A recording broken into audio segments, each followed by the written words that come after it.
Neste momento, Deus, através desta emissora, leva até você mais um programa de fé, com mensagens, hinos e orações a seu favor.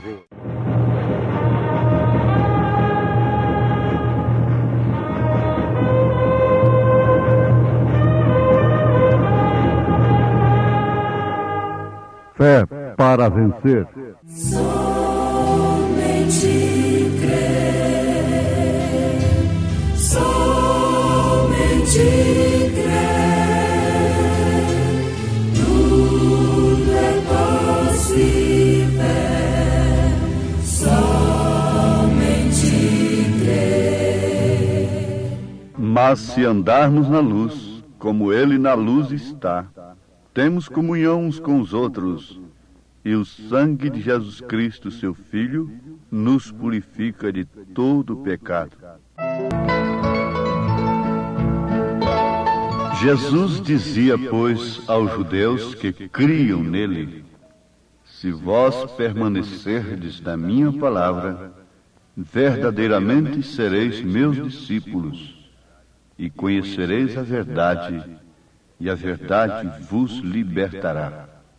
São João capítulo 8, verso 31, 32.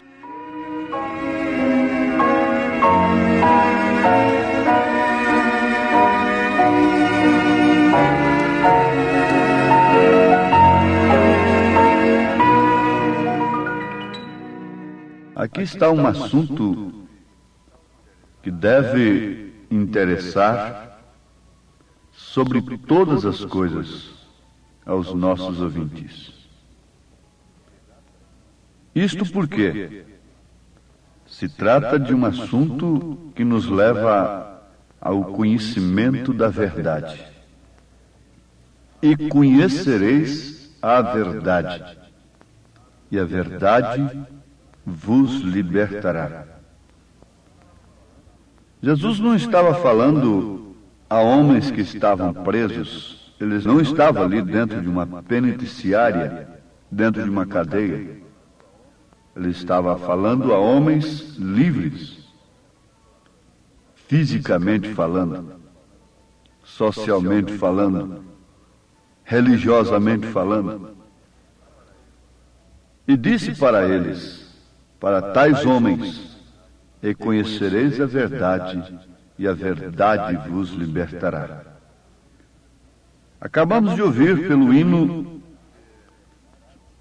que a incredulidade leva o homem a crucificar a Cristo outra vez.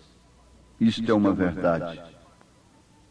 Mas os pagãos não crucificaram a Cristo. Foram justamente aqueles que disseram que criam em Deus. Aqueles que matavam por causa de Deus. Nunca o mundo pagão, chamado incrédulo, teria crucificado a Cristo. Porque Jesus não estava chocando com a tradição deles, mas sim com a tradição religiosa daqueles que julgavam conhecer toda a verdade. Agora, meu ouvinte, nós vamos tratar de um assunto que lhe interessa mais de uma maneira pessoal, individual. Se trata justamente de sua salvação. Ora, mas isso é tão comum. E os apelos que ouvimos em geral é este: aceita Jesus Cristo como seu Salvador. Na verdade, isto seria tudo. O homem aceitar Jesus Cristo como seu Salvador. Mas no sentido tradicional, mental, intelectual apenas, Isso tem se tornado simplesmente uma troca de religião. Isso é apenas trocar de religião, no sentido tradicional, político-religioso, que temos encontrado na Terra nesses dias. A política religiosa. Angariar mais adeptos para si, como os partidos lutam, trabalham e oferecem vantagens para angariarem votos, adeptos. Assim também as religiões estão fazendo. Mas isso não é o que interessa ao indivíduo, à pessoa. Na verdade, não é isto que interessa. O que interessa é o homem ser levado a uma experiência com Deus.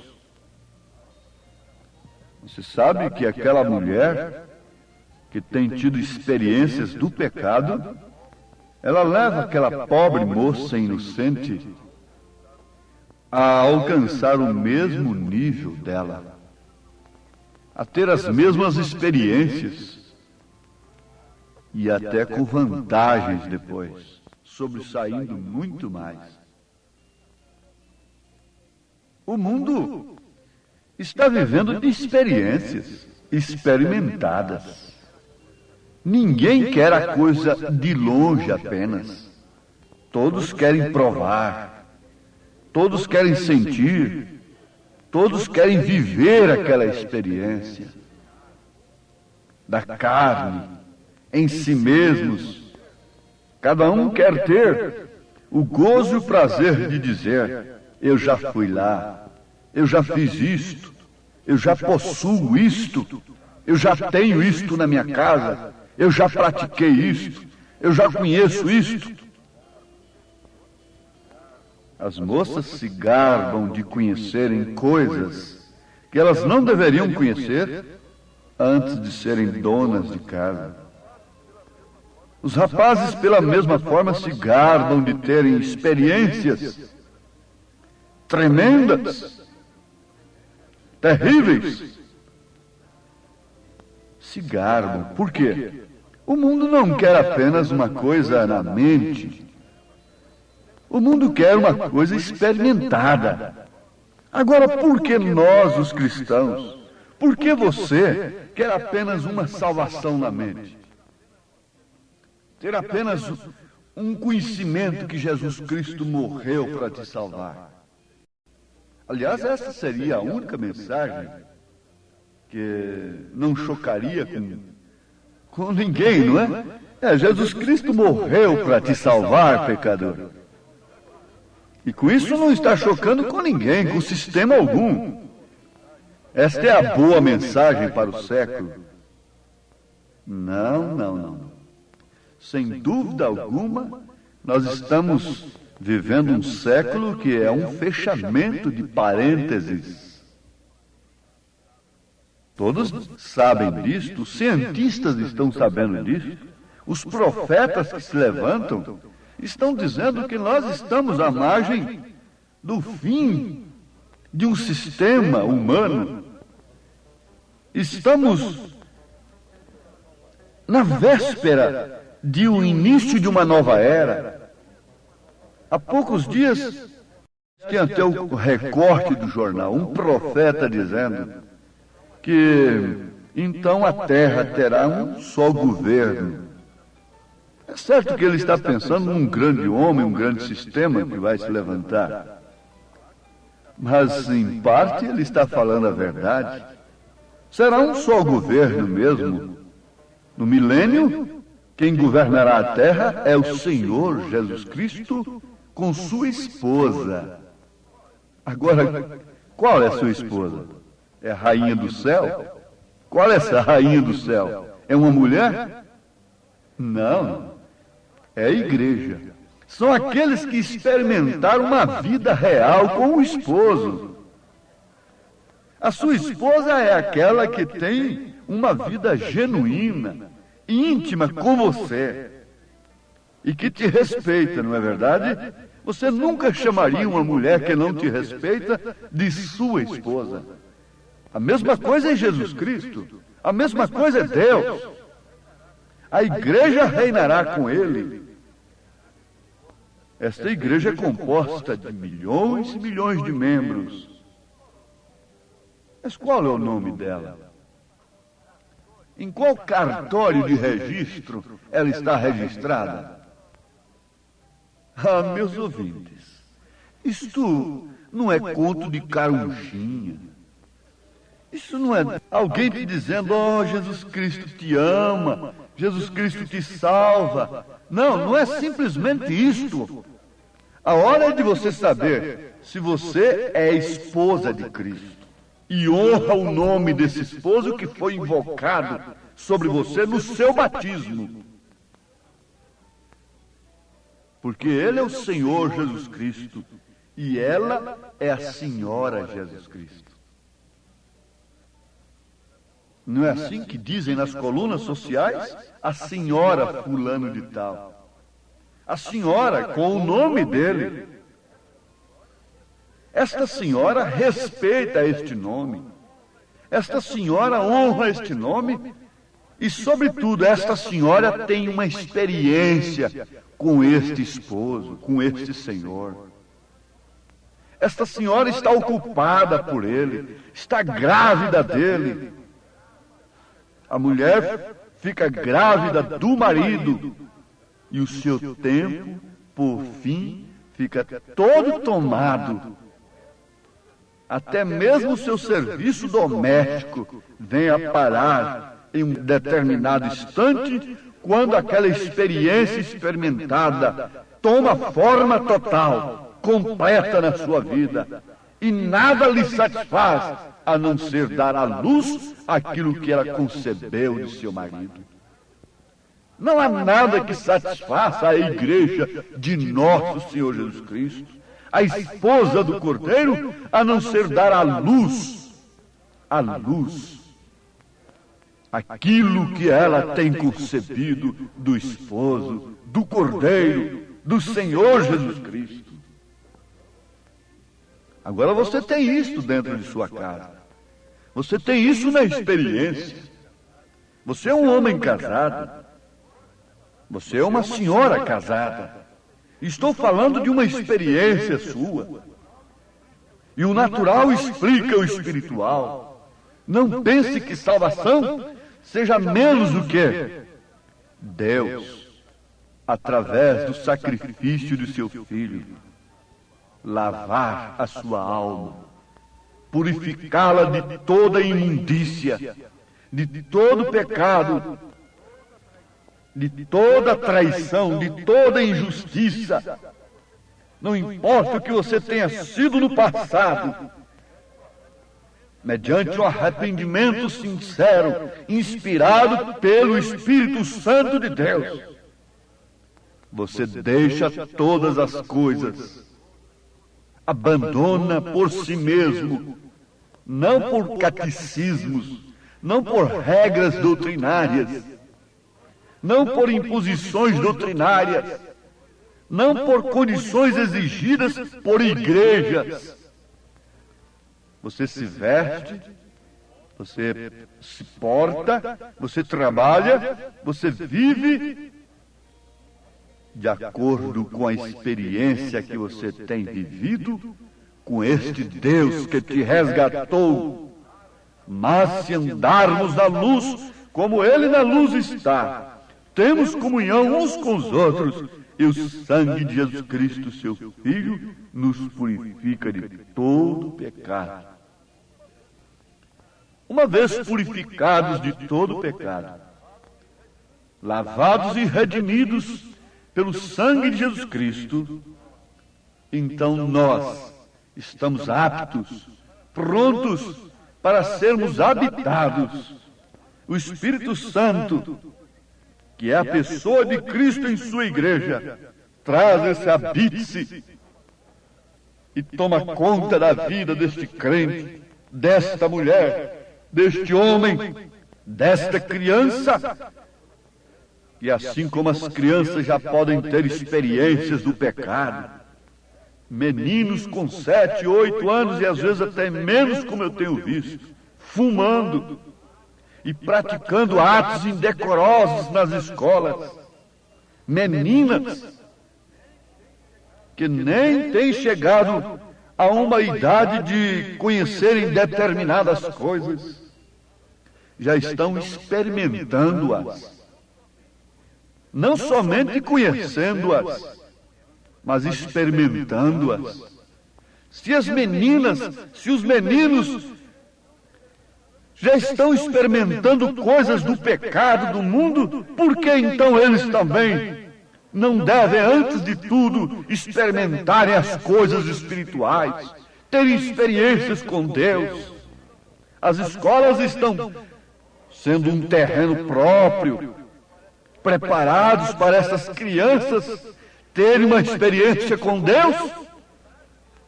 Os lares estão preparados para que seus filhos tenham experiência com Deus? Os pais e as mães estão mostrando Cristo em suas vidas para os seus filhos? Estão transmitindo esse Espírito de Cristo a eles? Estão lhes oferecendo a maior herança que um pai ou uma mãe pode deixar para um filho, que é um caráter cristão? Esta é uma pergunta desafiadora, mas que responde o que é salvação, responde o que é batismo do Espírito Santo, responde o que é santificação pelo sangue de Jesus Cristo. Ó pecador, não estamos aqui para te dar palmadinhas e dizer: arrependa-te, Jesus Cristo é teu Salvador, tudo isto mais. Não! Estamos aqui para te dar uma sacudida. Desperta-te, dormente. Salva-te enquanto tu podes. Vamos, crentes, sacudam-se de suas penas, que tem camuflado, cauterizado as suas consciências e amaciado ninhos religiosos para elas. É tempo desta águia-mãe sacudir as penas deste ninho. A águia tira tudo que amacia o ninho para que seus filhotes aprendam a voar. Deus está, nesse instante, falando, expressando o cuidado que tem por vós, o cuidado que Ele tem por ti, o cuidado que um pai e uma mãe têm pelos seus filhos. Deve ser expressado justamente através da advertência, do exemplo, do modelo, da advertência e da correção, que é, sobretudo, indispensável. Mas correção com exemplo, com modelo, com condição moral, com condição espiritual. Assim Deus cuidará de ti. Você quer os cuidados do Senhor? Arrependa-se agora. Creia que Jesus Cristo é teu Salvador. Comece a andar na luz da palavra que você está ouvindo, e você verá então uma experiência experimentada de salvação.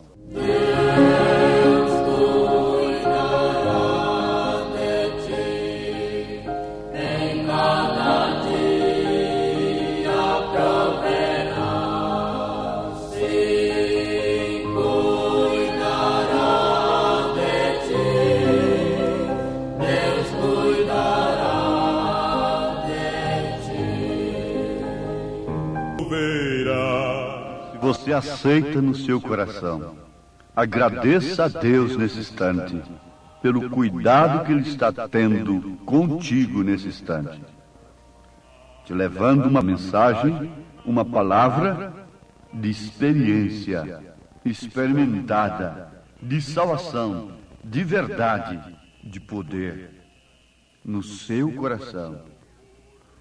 Queira uma experiência com Deus, como você quis a experiência com aquele moço, com aquela moça, que hoje é sua esposa, mãe de seus filhos. Queira também uma experiência com Deus. Você é a igreja de Jesus Cristo, é a esposa do Cordeiro. Em nome de Jesus, receba esta bênção. Amém.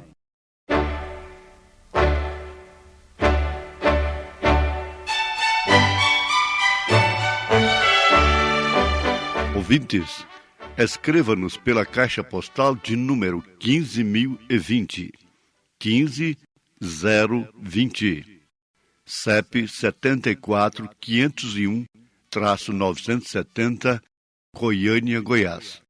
O nosso endereço na internet é www.apalavraoriginal.org.br. Volte a nos ouvir amanhã novamente, neste mesmo horário, nesta emissora, se o Senhor nos permitir, com fé no Filho de Deus, a fé que vence o mundo.